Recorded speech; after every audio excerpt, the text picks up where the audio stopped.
about the best thriller books that I have ever read. And this is coming from someone that reads a lot of thriller books. Here are my receipts. Let's get started. I'm sure many of you have heard of this TV show. Don't watch it. Read the book first. Imagine your son has a play date with one of his classmates after school, but when you get to his friend's house to pick him up, you're greeted at the door by a stranger who's telling you that she's never seen your son in her life, and she has no idea who you are or where your son's at.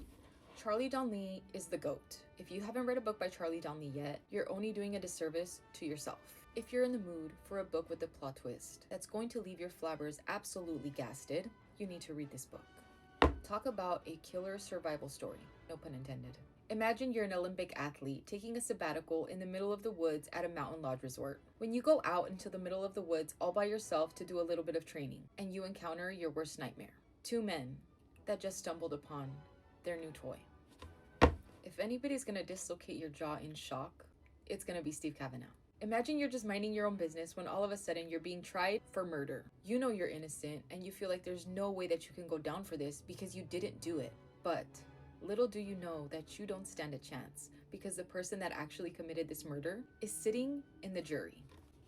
Disclaimer before you go into this book, if you suffer from anxiety, don't sit this book out or anything. Just make sure you take a Lexapro or something before jumping into this one. Imagine your best friend of many years invites you on a super fun adventure. An adventure that includes excavating tiny little caves with your body. But when you and your friend get there, the claustrophobia that you're going to be experiencing is now the least of your worries. Because you and your best friend are in the middle of nowhere all alone, and a man just showed up. And now tiny little caves with very restricted airflow are starting not to sound so bad after all. This is hands down still probably one of the best thrillers that I've ever read in my life, and I still haven't found anything yet that gives me the same feeling. Imagine you manage to survive an attack by a serial killer. And not only do you survive, but you also manage to get him caught. But while the serial killer is sitting in prison fighting for his life and his freedom, he's still actively making sure that you end up his last victim.